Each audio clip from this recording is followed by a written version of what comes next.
everybody. How you doing? Well, that's good. Welcome to PHLY Flyers. My name is Bill Matz. I'm your director of fun and games for the afternoon. Joining me, as always, is Philadelphia's #1 hockey beat reporter. It is Charlie O'Connor. What's going on today, Chuck? It is the last Monday before official Flyers stuff actually begins. We were just saying off air, it's here, man. Sure is. It's Friday is the rookie game. Friday and Saturday. Thursday should be the first on ice day of rookie camp. It's here. The long national nightmare of a Flyers offseason that began in mid-April is almost over. Now we have the long national nightmare of an actual Flyers season. Yeah, now we just have 9 months of John Tortorella lineups and what the hell's going on with Matvei Michkov? Will Briere ever make a trade? It's really a 12-month sport when you're this in it, and that's what we are, man. Yeah. That's why PHLY Flyers exists, so we can be in the down and dirty of this stuff. I'm gonna miss the off season though, because there's so much fun stuff that could happen this season. Just Matvei Michkov playing. We have that new shine. I know we're like, oh, Briere, come on, you're bringing back the same team. But, we have that shiny new toy in Matvei Michkov. And we have other storylines like the goaltending. How does the blue line shake out? Lots of fun stuff. I am looking forward to this season. But, yeah, I'm, doing this at 1 o'clock every day. And, that's it. It's been nice. Well, the one thing I'm going to miss, and I mentioned this to you before the show, is weekends.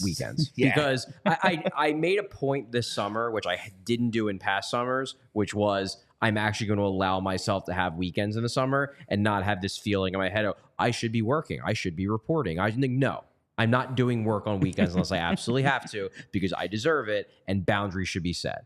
The problem is during the regular season, you can't do that because there's practices, there's games, their weekends are non-existent. So they play a lot on Saturdays. It's like every Saturday. Yeah. They never don't play on Saturdays. It's basically every single Saturday. Especially during football season when they're terrified of the NFL. Exactly. So, I'm not going to miss having to come up with random content things and repeat the same debates over and over and over and over and over and over and over and over and over again. But I will miss my weekends. And that's where we begin today, Charlie. Chapter 420 of the Alexei Kolosov saga. The Alexei Kolosov? Saga. Yeah, the Kola saga. The Kola saga continues. We got a little bit of reporting over the weekend and today from Anthony DiMarco, basically telling us what we knew. The thing is, and I'm not saying these reports are bad. It's just there's not much new. No, it's basically just saying that the Flyers are assuming that he's not going to show up, probably based on the conversations that Danny Briere had with Milstein and Kolosov. They're operating the assumption that Kolosov isn't coming. Presumably, someone coming from Belarus would have to deal with a fair amount of logistics if he was going to show up for rookie camp, which is the expectation. He is indeed a rookie. He would be expected to come to rookie camp, which begins on Wednesday. And if he hasn't bought a ticket yet and has no place to live and has done anything like that, chances are he probably ain't coming.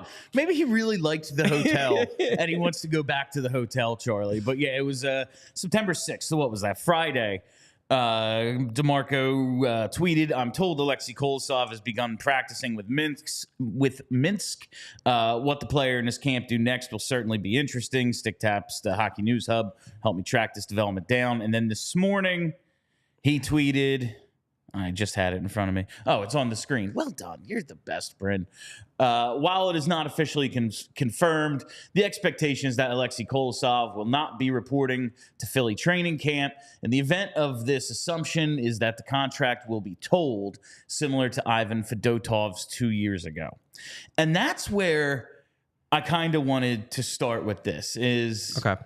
The tolling of the contract, whatever is to happen. If they loan him, they toll the contract, whatever. Well, before we get into that, let me just explain to people people who don't know what tolling is. Right.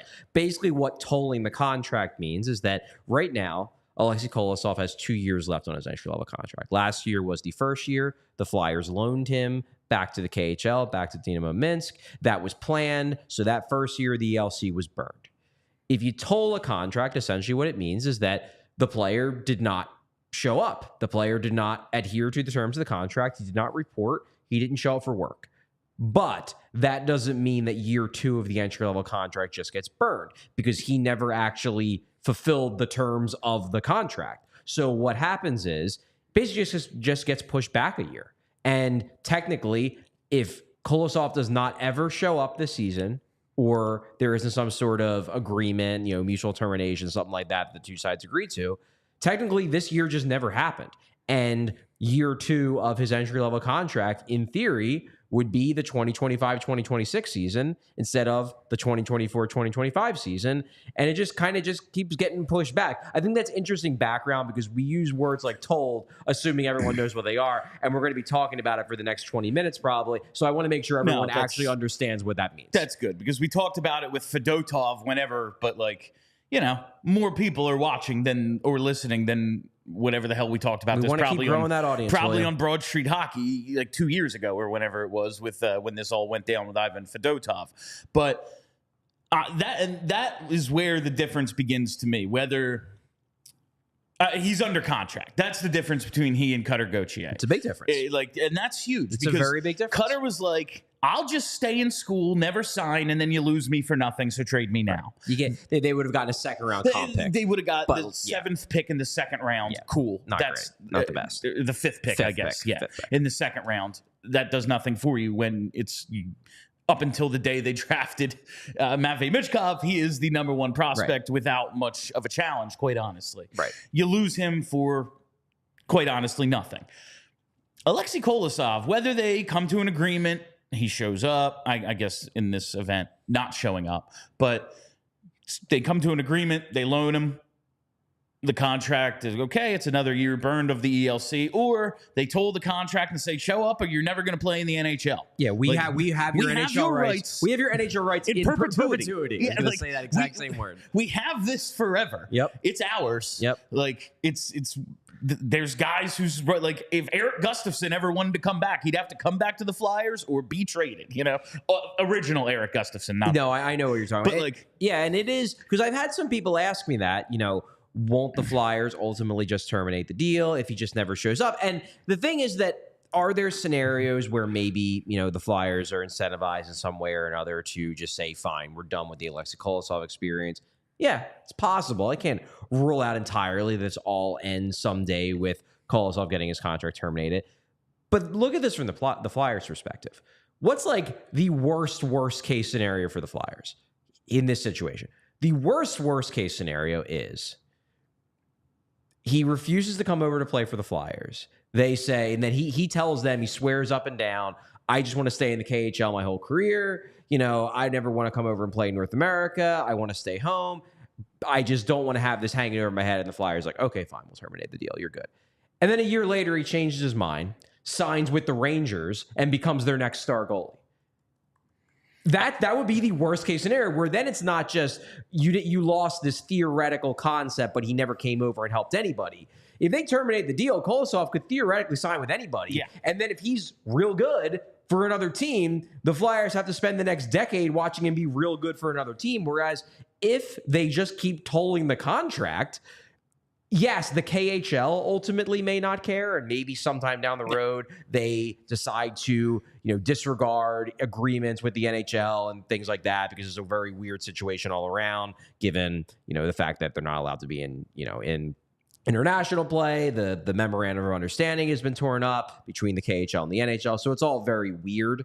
But imagine a scenario where they tear up the contract, Kolosov shows up and becomes a great goalie for 10 years for the Minnesota Wild. And that's the reminder he's a glaring example of the Flyers messing this up. Whereas at least if they keep the contract, there's no way another NHL team is going to be, because yes, the KHL might not care, but Gary Bettman in the NHL will. If he's under contract, if he has an NHL entry-level contract with the Flyers that is theoretically still in existence, the NHL is not going to approve Kolosov signing with another NHL team.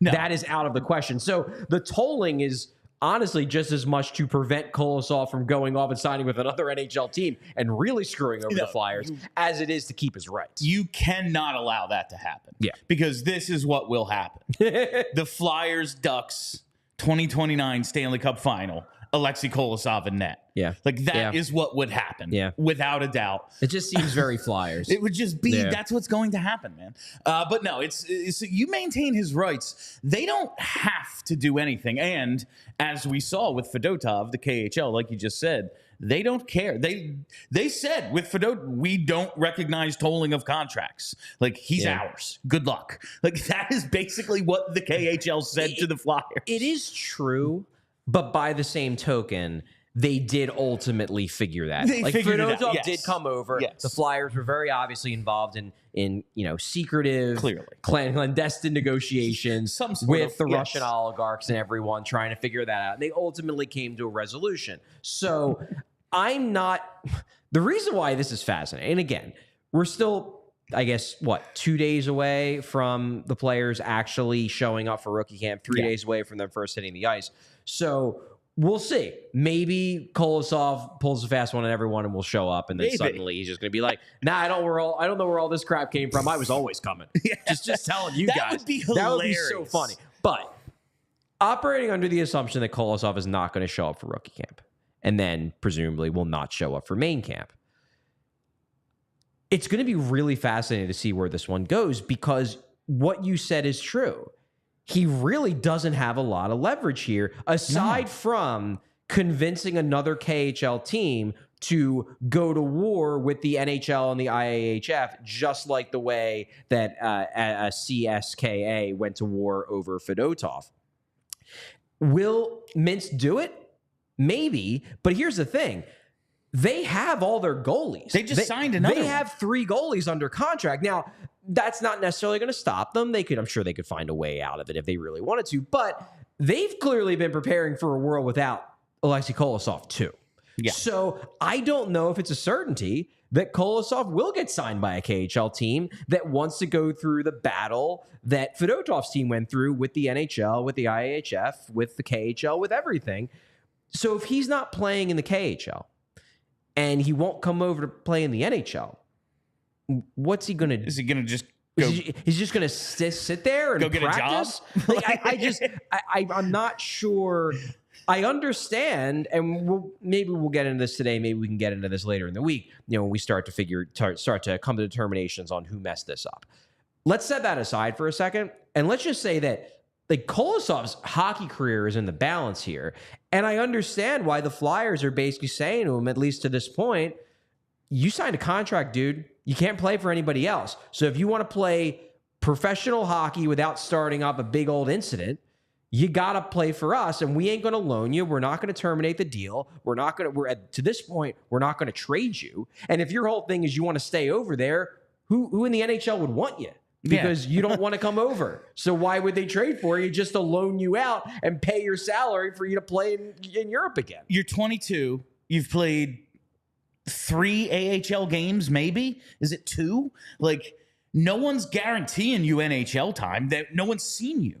Like, I don't understand what he thinks his options are unless he's like, I am just going to be a career KHLer. But again, if he wants to be a career KHLer, if he wants to be a career KHLer, then he has to find a team that is willing to go through the battle that Fedotov's team went through to keep him over there. And he's not even like. And somebody in the comment section pointed this out, and this is a very fair point. Fedotov won Russia silver medal and then led his team to the Stanley Cup of the KHL. There was a much bigger incentive to fight a war with the IAHF over Fedotov, who was an established elite KHL goalie. Like, Kolosov is a decent young goalie in the KHL. He's not a star. He's a cool prospect.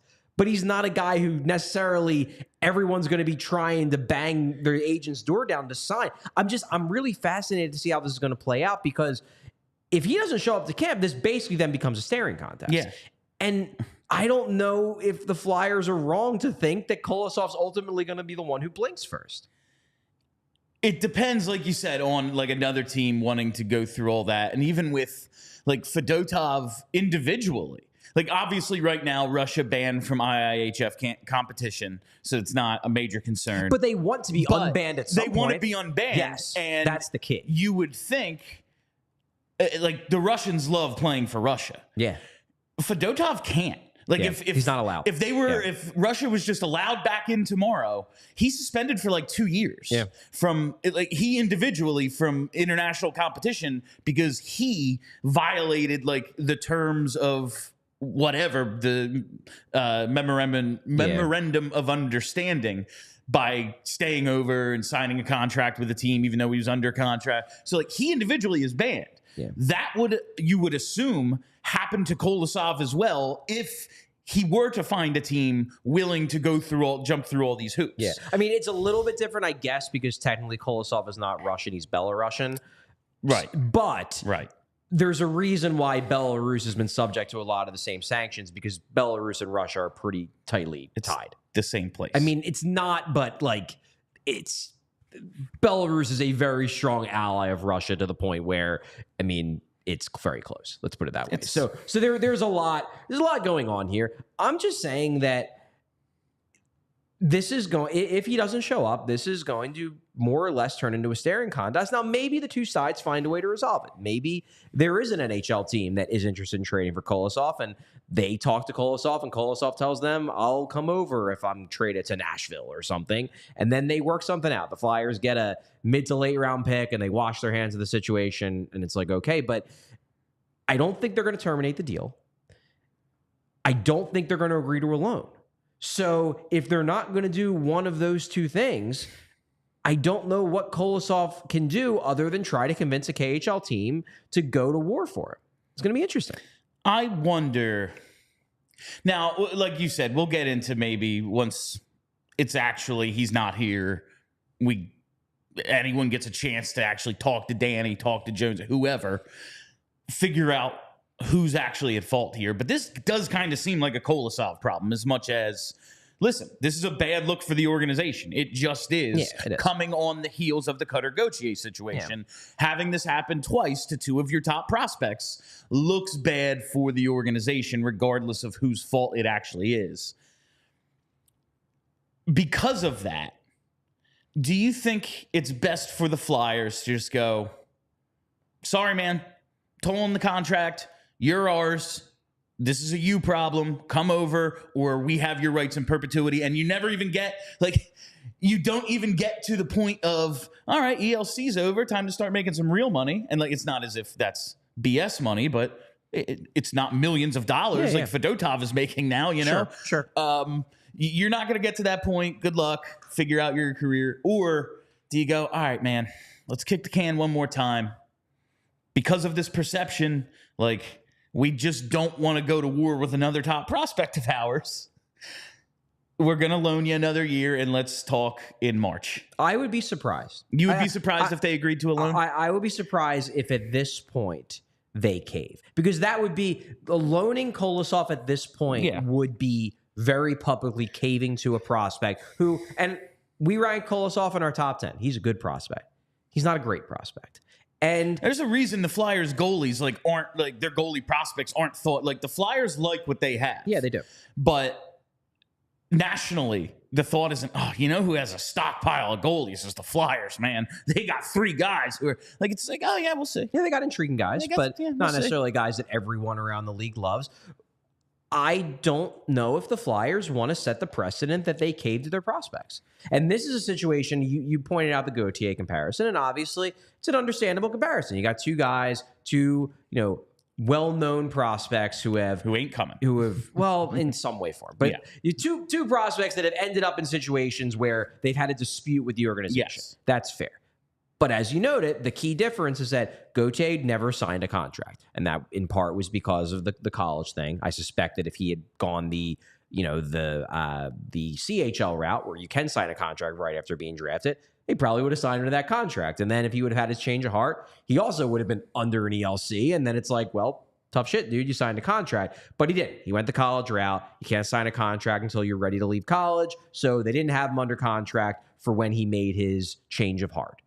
Kolosov's under contract. He, at one point, did indeed say, I want to be part of the Philadelphia Flyers organization, and then put his name on a piece of paper to confirm that. And that does change the game a bit in terms of, like, the Flyers with Gauthier, they didn't have the leverage. Their leverage, I guess, would have been calling his bluff and saying, you're not going to be willing to play 4 years of college. You're eventually going to change your mind because you don't want to take the injury risk and you want your money. Fair. That would have been their bet. But that's a lot less leverage than telling a guy, like, you signed a contract, you can only play for us. Like, either play for us or you don't play. That is a lot more leverage than anything they ever had over Gauthier. I understand all that, and I do think they probably shouldn't cave. But because of this like, Gauthier was what it was, whatever the hell happened, it's not good. Like, if he's just an immature kid, didn't get the carpet rolled out for him maybe the way he wanted, that happened. Then we have the visual of the GM and the president carrying Matvei Michkov's stuff through the airport, carrying his bags and sticks for him, you know? Like, that happened. Yeah. And then, like, they're doing everything they possibly can for this one guy. And granted, maybe the best prospect in hockey right now. A top 5 prospect for sure. Top 5 hockey, at least, yeah. Like, without a doubt. Yeah. But Kolosov's sitting there like, you just kind of left me alone in a hotel. Like, because of the perception that maybe they're not doing right by some of their prospects, do you think that could be pressure to cave? No, I really don't, because if the Flyers will make the case that they did do right by him, that the story, the narrative of they left him alone in a hotel room was always dramatically overblown, that what we did for him during that 6-week period where he was here is no different than what pretty much every other team does for, you know, young prospects getting an early taste of North America. No, I really don't think that they are going to be scared of how this is perceived. I really don't. Because, like, yeah, there will be some corners of the fan base that will take it in the darkest direction, but I don't think they're terribly concerned that it's going to be a black mark on the organization as a whole. I just don't think they're going to. I don't think that's something they're going to be that concerned about. It sounds, Charlie, like the Flyers are pretty chill about this. I mean, I don't think they're chill, but I don't think they're as agitated as some fans are. Put it that way. Well, there's very few people as agitated as some Flyers fans. Fair point. Maybe Eagles fans. But regardless of your fandom, you probably every now and then also need to choose to chill. And it makes sense, you know, between work, social media, life, you know, talking about tomorrow and the things that are going to be happening in the city. It's no wonder we're more worked up than ever. Coors Light celebrates rising above and choosing a chill mindset. Why not turn a rained-out barbecue into a karaoke house party? Or after a tough loss, settle scores with an ice-cold peace offering. Make the choice to choose chill, then reach for a Coors Light. It's mountain cold refreshment. Listen, this team, they drive us all a little nuts. We've been doing this a long time, Charlie, and people aren't getting less fired up. That's why I sometimes need to chill, and there's no better way to chill than with an ice-cold Coors Light. So whether you're freaking out about a goaltender who isn't coming, a prospect who just kind of quit on the team, playoffs, maybe you actually want this team to make the playoffs, you need to find the Blue Mountains in your fridge and enjoy a beer as cold as the Rockies, because when everything surrounding your favorite hockey team is on fire, and it always is, sometimes you just gotta chill. Make the most out of times you choose to chill. Choose Coors Light. Get Coors Light delivered straight to your door with Instacart by going to CoorsLight.com/PHLY hockey. Celebrate responsibly. Coors Brewing Company, Golden, Colorado.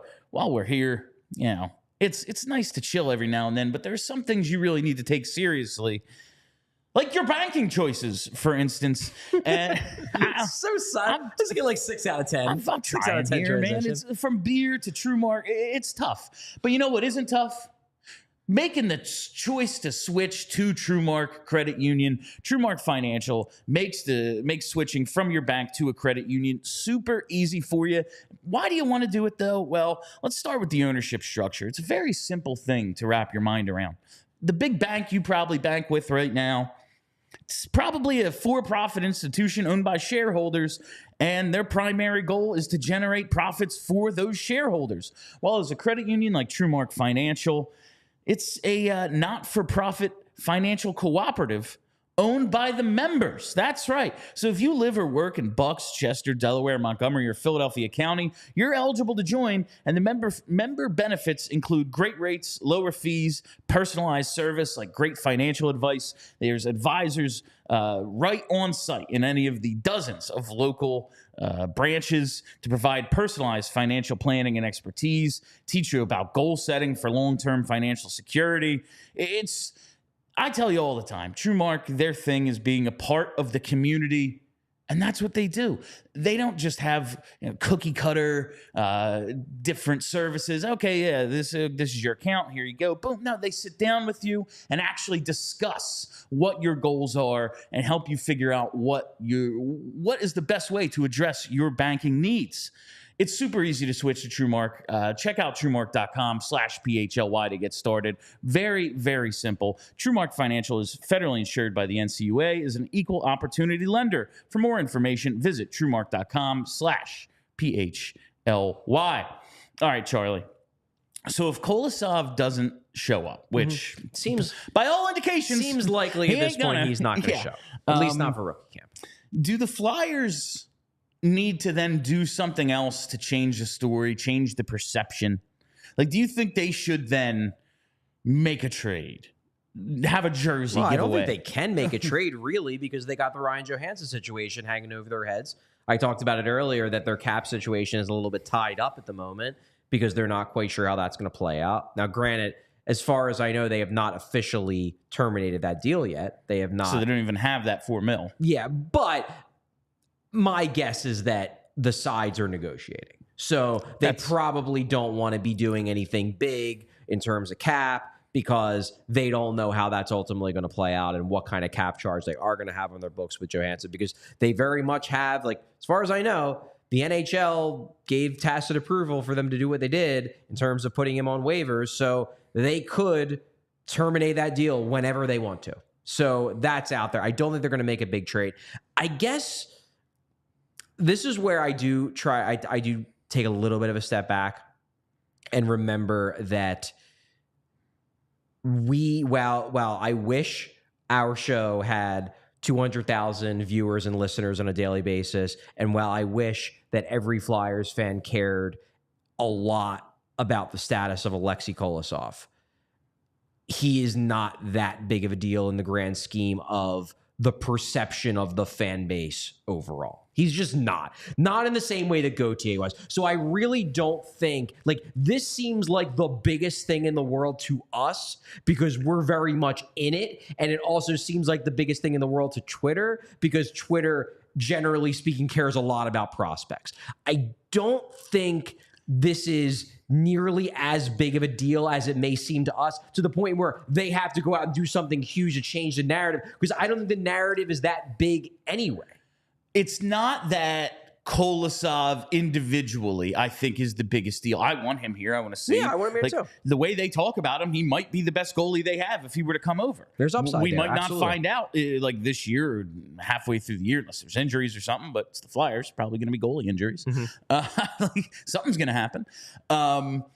It's not that Kolosov individually is, oh, well, it's over. Rebuild failed. Like, that's not the issue. But having this happen twice in a year does seem like a situation where anyone paying any sort of attention, it's like, what the hell's going on over there? It's a bad look. It absolutely is a bad look. And they don't want that. But my point is that I don't think it is so enormous that they are going to feel the need to play, deflect and distract. I just don't think it is. I don't think in the grand scheme of things, it's that big of a deal. Do you think so? Then we probably won't get the full propaganda blitz like we did with Cutter? I would be shocked if we got that. And in large part because, again, I called this a standoff. It's a blinking contest. I think they will still, even if he doesn't show up to camp, they will still have hope that he changes his mind in November and shows up.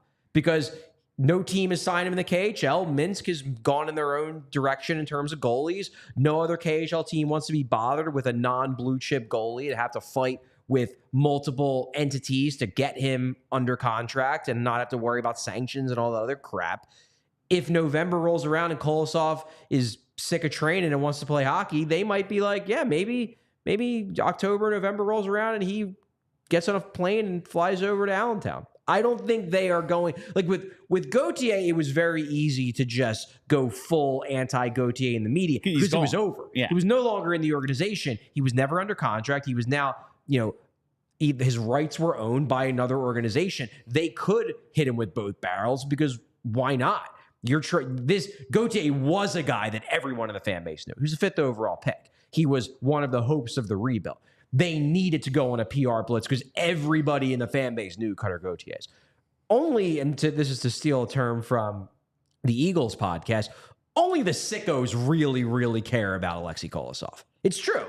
And we're sickos, but he's not a household name in Flyers fan households the same way that Cutter Gauthier was. While I agree with the premise, the Flyers have been mainstream irrelevant almost a decade now. Is there anyone but sickos? I think that there are a lot more fans than I think you realize. There are a lot more closet fans, bandwagon fans. Wake me up when September. Right. Wake me up when this team has any chance. Right. Yeah, man, I'll watch the playoffs. I think there's plenty of those people. But I don't know if those are the people spending money on season tickets. I don't know if those are the people buying jerseys right now. Now, they do have the ultimate, maybe because we are so in it, it's hard for me to take a step back and go, those people are buying Michkov jerseys and nothing else matters but him. Exactly. Because they have this one blue chip thing, all this other stuff is basically irrelevant, and there are people jumping on the bandwagon. Yeah, if there are, welcome. Thank you for joining us. Make us part of your routine. I hope you have already. If not, right there at PHLY_Flyers. Maybe that's such a big deal, and I think it is. Because you mentioned the idea. You've caught me underplaying it, and I'm like, you're right. It is the biggest thing in the world. Well, you mentioned is there anything that they have to do to change the narrative? Michkov does a Michigan in the home opener and. In the first rookie game. Kolosov most likely is not going to show up on Thursday, and I will almost certainly write a story about it, and it will almost certainly be negative. And then the next day, I'm probably going to write a big story on what Michkov did in the rookie game, and which one do you think is going to generate more clicks? I was going to say, and the read count on those two stories, it will, Michkov will ratio Kolosov. Yes. Yes. That will ratio 100%. And absolutely. So maybe it isn't. It's just man, how is it always the Flyers? I realize other stuff happens, Askarov asks for the trade, right. and Rucker McGroarty, that whole thing. But I just named two guys in similar situations to two guys, 50% of the things that have happened are fly. I think how is this? So here's something I do want to point out, and I'm probably going to put this in the article I ultimately write on the situation. This is a way that they may, I don't even know if they're going to spin it this way, but you could certainly convince yourself of this. Okay.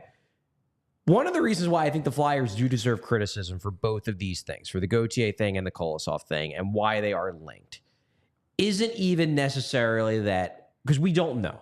We truly do not know with Gauthier, and we really don't know with Kolosov either. We don't know if the Flyers actively screwed anything up, or if this is just who these people were. Gauthier maybe has too big of an ego. Kolosov maybe was just homesick, and maybe whatever. Or maybe he's taking advice from the wrong people, or maybe something happened and he just changed his mind. But the reason why I think they deserve some criticism for it is, in the end, Gauthier being a perfect example. If you're going to spin this as Gauthier was disingenuous and Gauthier has a big ego and that's why this happened, it wasn't our fault, it was his fault. It's on you to unearth that in your pre-draft research. It's fair. If this is one of the things you're looking for before you take a guy is what is his character? Is he trustworthy? Is his word his bond? These sorts of things. And I don't know why Kolosov is doing this. I truly do not. And I don't know why Gauthier did it. But is it possible that these types of things could have been found before they spent like Kolosov was a 3rd round pick. Gauthier was obviously a 5th overall pick. We're not talking about 7th round picks here. No. We're talking about pretty valuable picks. A 3rd round goalie is a pretty big investment to make in a goaltender. It's a pretty big investment. And that is, in a sense, on the Flyers for not recognizing the potential red flag and instead making the pick. On the flip side of that, though, and while obviously like Brent Flair is running the drafting and scouting department, so he's still here.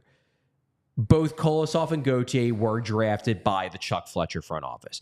And you could make a case that even if that was a problem, if maybe there wasn't enough pre-draft research being done on character and they weren't finding these red flags, you could make the case that if that was a problem before, this is a new organization and maybe they're doing a better job than the Fletcher organization was. I think we lost the picture. Something just fell. We lost the pen. That's very funny. I'm so easily distracted. It's very funny. But you see where I'm coming from. No, absolutely. You can say, well, that's the previous regime. That was the previous. These are previous regime draft picks. I think some people will buy that. But the sickos will say Brent Flair and the whole scouting department is basically the same. Which they're not. Brent Flair is. The scouting department, there's been some new scouts, but yeah, they've kept a lot of them. There's a lot of guys whose names, whenever I scroll through that list, have been on that list. The amateur scouting department, I would say, is pretty similar. They've added some, but for the most part, pretty similar. So that's going to be a tough one to sell. I think, like you said, a lot of people go, oh, yeah, Chuck Fletcher did suck. And, yup. But it's hard to blame that when it's like, this is the Flyers, man. Nobody ever dies here. Like, everyone just lives forever. You walk together forever. That's anyone who's ever been in this organization. Yeah. A lot of them are still here. Like, Danny, was he the GM? No. But he was there. Like, he was in the organization. Yeah, but he really didn't have much input at all on who they drafted. No. It's just, and they would argue that the infrastructure of the organization is now more logically structured. They're doing a better job with outreach to prospects. They're checking in on guys more. They beefed up the player development department to make it less likely there will be a situation where someone like Gauthier feels not loved enough or whatever. They're going out. Part of the thing that ticked them off so much was that they sent John LeClair out there to see him and he refused to talk to him. And that was this like awful snub because it's John LeClair. He's a franchise legend, U.S. Hockey Hall of Famer. They would argue that if there was a problem, that problem has been addressed. That's what they would argue. I certainly hope so. Like, Charlie, it was funny when you said, we're probably going to talk about this for like the next 20 minutes. It's now almost 1:40. It's what people are talking about. This is the main, like, I have the other unresolved stuff from that's what I wanted to do today is like the unresolved things from the offseason or things I'm just like, where's this going? I wonder where this is going because it's something I thought might happen this offseason but hasn't. And like, this is the number one. Michkov is here and now this is the focus. Did you ever think like, we had this crop of Russian prospects and we were having issues, like not issues, but like Fedotov, a saga of years, and it involved the military and like God knows what else. Put out on an aircraft carrier. Like, God, wild stuff. There's gonna be a book or a mini series or something made about this one day because it's freaking insane. He's here. He's gonna be the backup. Might win the story. Who the hell knows? But like, resolved. Michkov, 3-year contract. All right, we'll see how this goes. He's freaking here. Alexei Kolosov, 3rd round pick. He's going to join the Phantoms. He came over. Seems like everything's all right. How is this the drama now? This was the unforeseen one, I feel like. The other two just seemed like such hurdles. And this one was like, he signed his ELC and he came over. Cool. Cool. And he's in Belarus. He ain't. We'll see. but It's the probably Flyers. not. Like, nothing can be normal. Nothing can be normal. I think that's the frustration for me at this point. It's like, how the hell are they ever going to figure out this rebuild if nonstop nonsense just keeps happening to them, whether it's their fault or the Russian military's fault? How? How can they ever figure this thing out? And that is one of the reasonable points that I've seen on Twitter, where while there's a lot of extenuating circumstances, there's things you can say. One of the clearest arguments against the situation and why this is objectively bad for the Flyers is you are in a self-proclaimed rebuild, and 2 of your top 10 prospects you're just gonna lose. Like, how many more can you lose? And like, before this rebuild just doesn't work. And that's fair. It's a fair question. And I guess this is more about, regardless of the reasons, it's a fair question. This is more about Cutter than Kolosov, but they're grouped together because of different but similar situations. And it happened within a calendar year. Yeah, and it all happened at like the same time. Yeah. Like, you had your bottoming out already. Like, even though you didn't do it on purpose, it happened. Mm-hmm. You drafted 5th and 7th. One of those guys is gone. Well, but one of those guys got turned into Jamie Drysdale. Into a 6th overall pick from 2020. But since we've seen him and he's been unimpressive, it's like, well, throw that away. Obviously. Which I would argue is unfair. It is completely unfair. They've told us he ain't ready. Like, they're like, he is someone we have to redevelop, basically. True. We are starting, while not starting from scratch, because he's played a bunch of NHL games. He's had injuries. He's missed a training camp because of a contract negotiation. He was rushed to the NHL. He is a blank slate almost in their minds. Mm-hmm. But since we've seen him, it's like, well, you can't tell me what I saw was not real. I watched it and was like, oh, okay, whatever. Add to this John Tortorella's, like, how the hell is this ever going to work? I just look at this and go, man, if this works, it is going to be a freaking miracle. That's all I'm looking at right now. I'm not going to go that far, but I'm probably going too far, and like, I do see a path, but it's based on things that haven't happened yet. Like, man, when they make a bunch of trades or sign a bunch of free agents or win the lottery accidentally, like, that will be great. But it's all stuff yet to be seen. Like, so much of this rebuild, even though we've been bad for a few years, I guess is what I'm like, is still hypothetical. Sure. That's the point of a rebuild. Rebuilds are hypothetical until you turn the corner and then suddenly you're a great team. Like, that's just the nature of a rebuild. It is. It just seems as if they should be further along, and because of these crazy circumstances, aren't. Well, see, again, this is me playing devil's advocate here, but you say it seems like they should be further along. They almost made the playoffs last year. In some ways, when you're talking about being a decent team, they are further along than I think they even thought they would be. They have told us that making the playoffs in that fashion does not matter to them. That's the thing. It doesn't matter to them. But what does matter to them is that players that, 18 months ago we thought were this are now this. That the guys they have are better than they feared they might be. And that is progress. If, maybe I feel like this gets tossed aside because understandably there are a lot of people that just want the Flyers to be real bad so they can get top 5 picks for 3 years. But to present this as they're making no progress when they very clearly made significant on-ice progress last year seems a bit unfair. They have made significant on-ice progress. It's just, it's unfair. But the progress they've made is nowhere near enough to get to that ultimate goal. That is very true. And it is nowhere near enough. Correct. To get to that ultimate goal, you need players that seem to be leaving. Like, that's the issue. Yeah, well, Gauthier being one. But again, in return for Gauthier, you got Jamie Drysdale. And again, if you just don't believe in Jamie Drysdale, I guess that's already a loss. I'm not there. I wouldn't say I have high expectations for Jamie Drysdale. I'm just saying the jury's out. We're going to wait and see. I don't know how he's going to develop, but I'm not ready to just throw him out with the bathwater and say, well, he stinks because he was bad for 3 months when he was playing injured.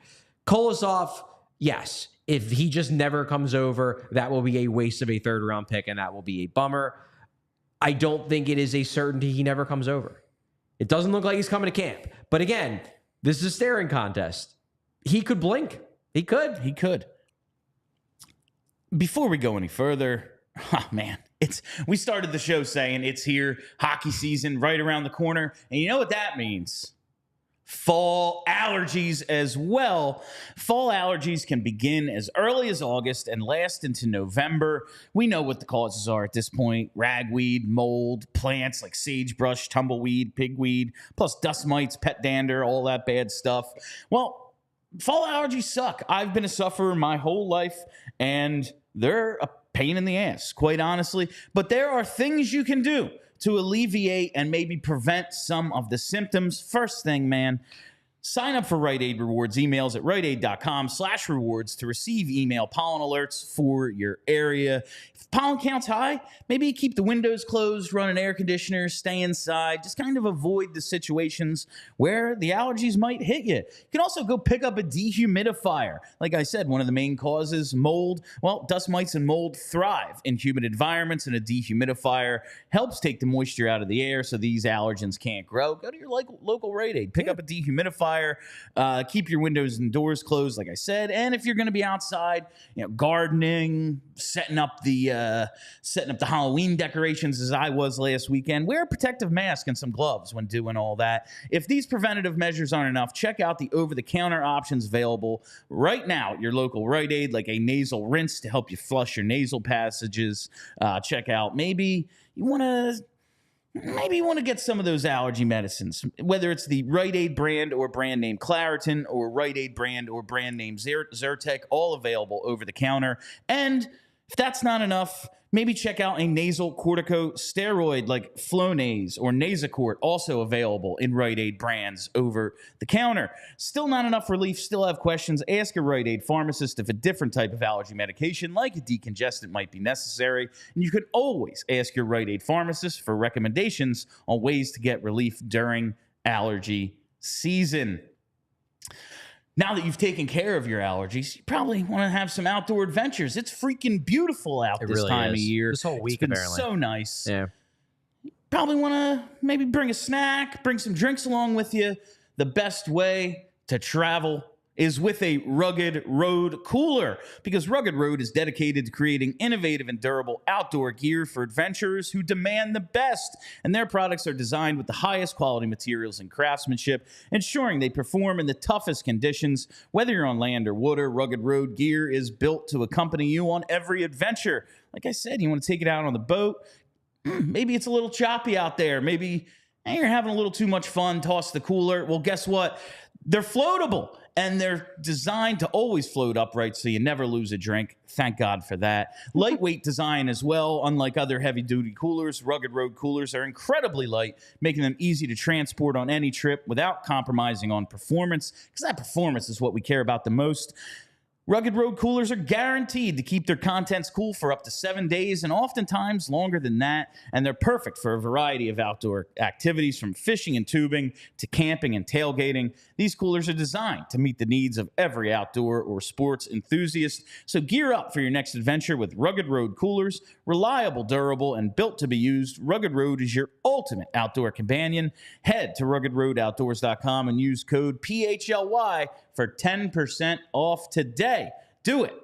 Have that Rugged Road for your next tailgate. You won't regret it. All right, Chuck, let's get to some of these other. Let's do some rapid fire. We only got 10 minutes left. We only have a few minutes. Let's try to keep this quick. Let's do it. All right. First other storyline I want to figure out. Rasmus Ristolainen. What about him? What's going on? Like, do we have any idea if he's healthy? I've heard that he's skating with the Steelers. He is skating out. That's what I have heard. Game 1, is he in the lineup? Best indication? Yeah, I think Best so. guess? I think so. I think he'll be in the lineup, yeah. Unless he has some sort of setback, but I think he'll be in the lineup.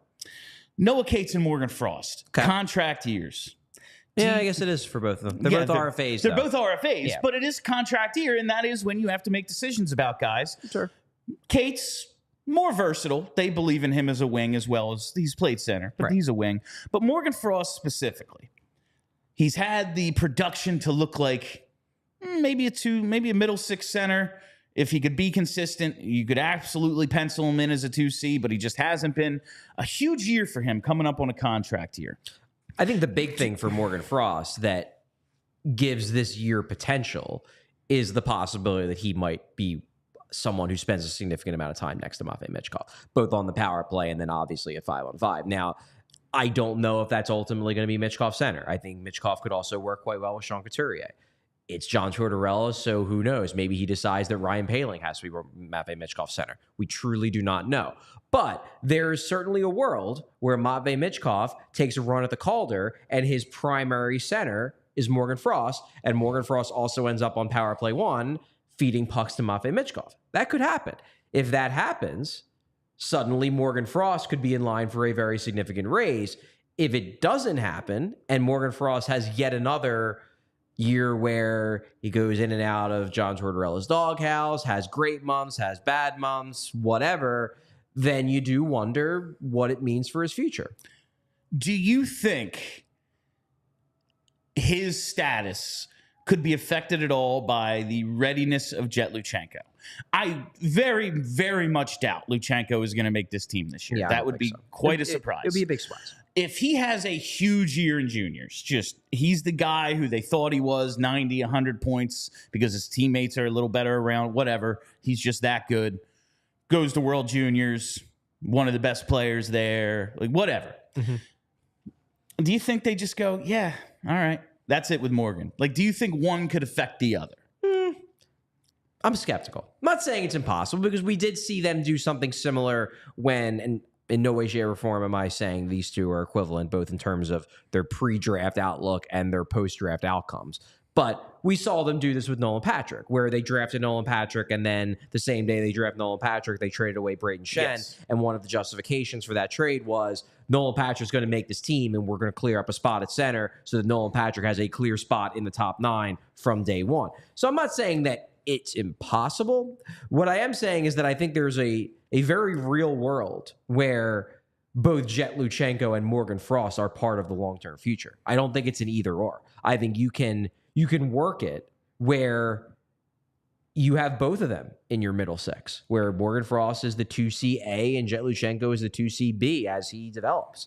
I don't think you have to trade Morgan Frost if Jet Luchanko develops well. However, could I see them be more willing to trade Morgan Frost if they feel like Jet Luchanko is a lock to make the team to start the 2025-2026 season? And we're talking about like next offseason. Yes. Not during the season, next offseason. Yeah. Could I see it? Yeah. It's a variable. It plays a role in your thinking. But I don't think it is well, we have Jet, so now we can trade Morgan. I don't think it's that simple. Okay. Because maybe it's just my pessimism. I just don't see a world where Morgan Frost is part of the long-term future of this team. See, I have a feeling like the idea of we're having this debate until the end of the decade. Yes. Morgan Frost will be 29 years old, and we will be saying, is he part of the future? I don't know. He is absolutely the next Scott Lawton. And there's a reason Scott Lawton's not on this list of because I'm done with this. He's never getting traded. Scott Lawton is going to break the all-time games played record for this team. He's going to play till he's 37 and be Mr. Flyer. Mr. Flyer. Like, that's what's going to happen with Scott Lawton. He would love that outcome.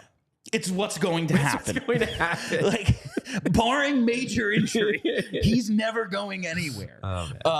We already talked about Johansen a little bit. It's just like, all right, we'll see. That's just, we're going to see how that plays out. I think Elliot Friedman has talked about it a bit on 32 Thoughts, the new Jeff Marickless 32 Thoughts. It's going to take some getting used to. Basically, that we're going to see how this plays out, and everyone in the business side of the hockey world is keeping a very, very close eye on this because everyone, the player side and the agent side in particular is terrified of the NHL setting a precedent that teams can terminate contracts for a material breach. They're terrified of that precedent being set.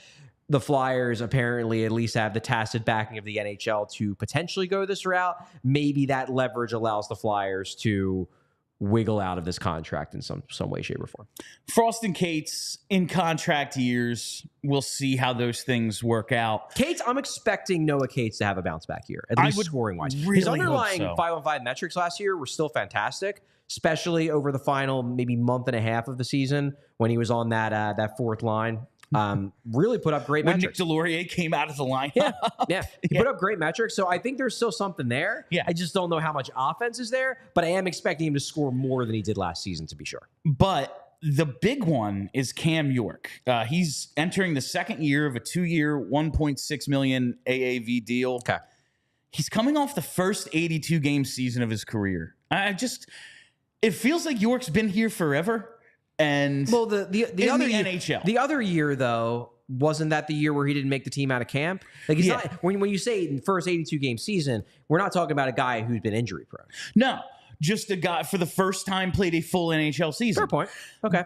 And just want to make that clear that this is not he's small, he gets hurt. No. Where I'm going with this is in the first full NHL season of his career, post-trade deadline, 23-27 time on ice, led the team in time on ice after the trade deadline. I think we both agree by the end of the season he was the best defenseman. Travis Sanheim got off to a hell of a start. Seemed like he wore down a bit. A little bit. Cam York. And was playing hurt.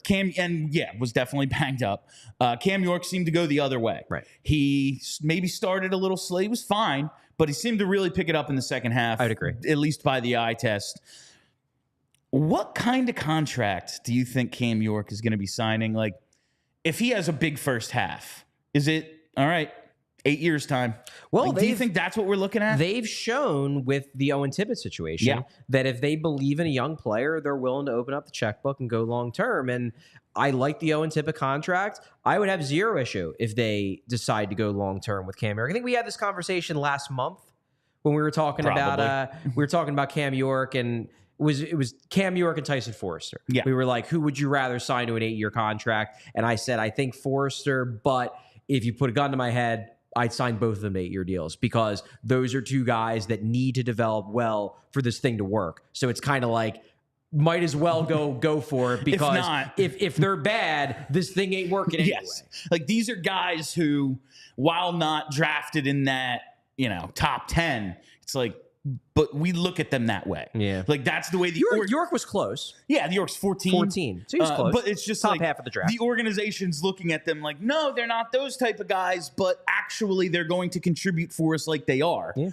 They need it. So yeah, I wonder if they do it sooner than later and what kind of payday he'd be looking at. Obviously do it sooner. I would, hope then you get a little bit of a discount, and that's surplus value we talk about all the time. Right. That's what they need. So those are the things I'm just looking at going into camp. Is there anything you're really like Michkov's line mates, who that is, I think is fun. Is there anything you're like, we still don't have an answer on this? There's a lot of things. I would say.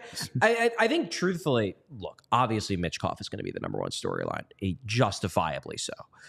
To me, and we talked about him earlier in the show, the progress of Jamie Drysdale is such a low-key big storyline for this season. And again, I don't need him to take a star turn this season, but I do need to see him make actual tangible progress. I need to see him not get obliterated 5-on-5 for the first time in his career. I need to see him stay mostly healthy. If he misses a few games here and there, not the end of the world, but he can't have another sub-40 game season. Yeah. He needs to play the vast majority of the season first, just to calm people down about his ability to stay healthy. But secondly, because it'll help his development. He needs to play. If he can actually play a full year. This is a huge year for Jamie Drysdale. I'm going to be paying very close attention to him. All right. Thank you to all of our diehards who joined us today and who join us every day and really help support what we do here at PHLY. We could not do it without you. Make sure if you're not a diehard, go to allphly.com. Sign up. Get all this man's premium content, all that great stuff. So many benefits. It's tremendous. Hey-o. All right, let's get to these super chats. Super chats. All right, only one today. Look at that. We're going to get out on time. Oh, I saw this dumb Flyers fan guy on Friday trying to push about this. So to give the background, so the super chat is thoughts on Laine supposedly rejecting the Flyers. I did see this last week. This was a report that the Flyers had apparently they had tried to trade Johansen for Laine, and Laine rejected the deal. Laine does have a modified no trade, so there were some teams he could theoretically reject. The report was that he rejected the Flyers. What I can tell you about this is that this did not come from a terribly reliable source. This got picked up by YouTube channels, which basically just take any source without really caring about whether it's especially credible. I have not heard anything that like this. I have not heard that they tried to go for Laine.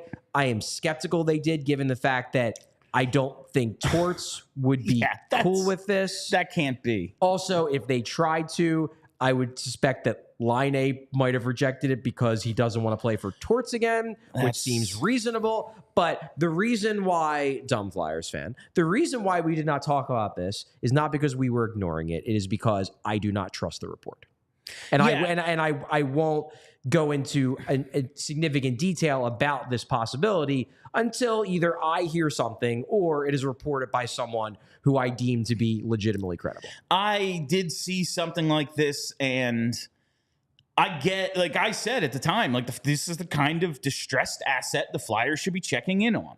But it doesn't make a ton of sense just given the Tortorella of it all and the money he makes, which is astronomical. There was no salary retention in that trade. A lot of money.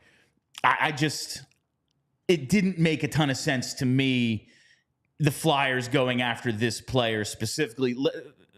Also, we have goal-scoring wingers, and they play a lot more than Patrick Laine. Like, if he regains that 40-goal form, but it's been a long time. Mm-hmm. He's played more games in his 20s where he hasn't been very good than he did in his teens when he was very good.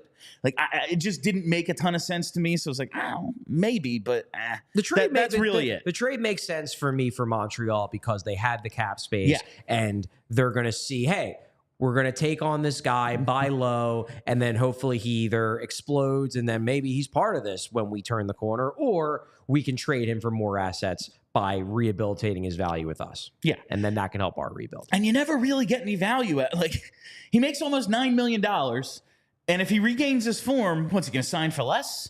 Like, it's like, I don't know. It just didn't really make sense. My argument has long been, I don't particularly care for Patrick Laine, the player. I know this puts me in opposition to a lot of Flyers fans because there's a very vocal contingent of Flyers fans that just want that. If they had their choice of how to build a team, they would build a team with 12 guys that only shoot the puck and just score goals.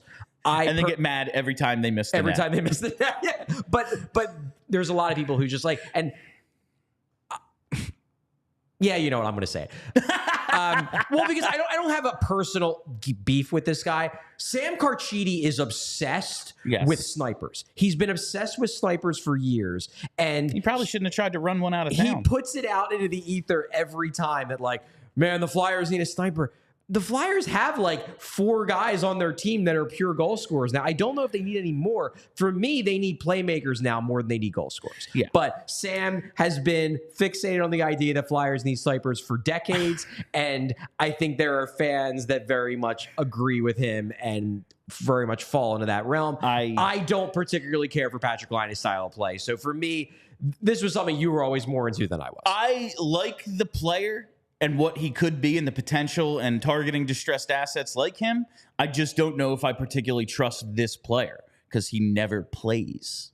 Like, that's my problem with him, is he's never on the ice. All right, let's go to Gary B. We got another one here, and then we'll wrap it up. I was late to the stream. Could Flyers pull a breach of contract if Alexei Kolosov doesn't show up? Is he willing to come over? Sorry if this was discussed. Yeah, it's just what's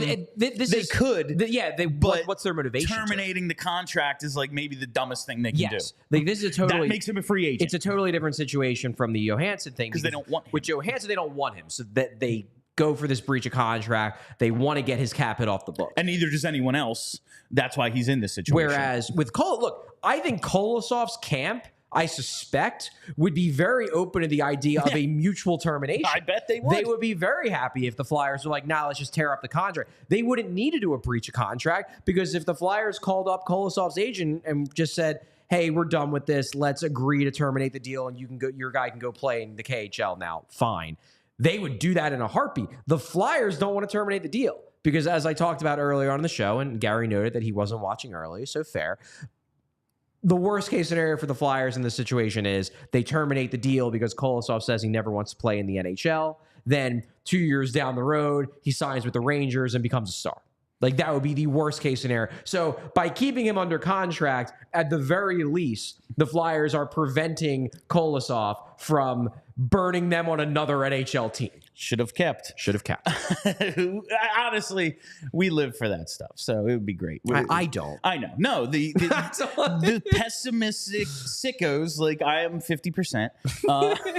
I'm torn every day. I don't know if I'm pessimistic or optimistic about this team. It's an internal battle. It truly is. Yeah. And that is where we'll leave you today. That's all the time we have for you on PHLY Flyers. Thank you all for listening. Thank you for hanging out. If you haven't already, you got to hit that subscribe button. Follow us right here on YouTube. Make sure you set that reminder bell so you never miss a live show. We'll be back here tomorrow at 1 with what might be the final Reviews Day Tuesday, unless something happens. It always might. But we're going to do Goon.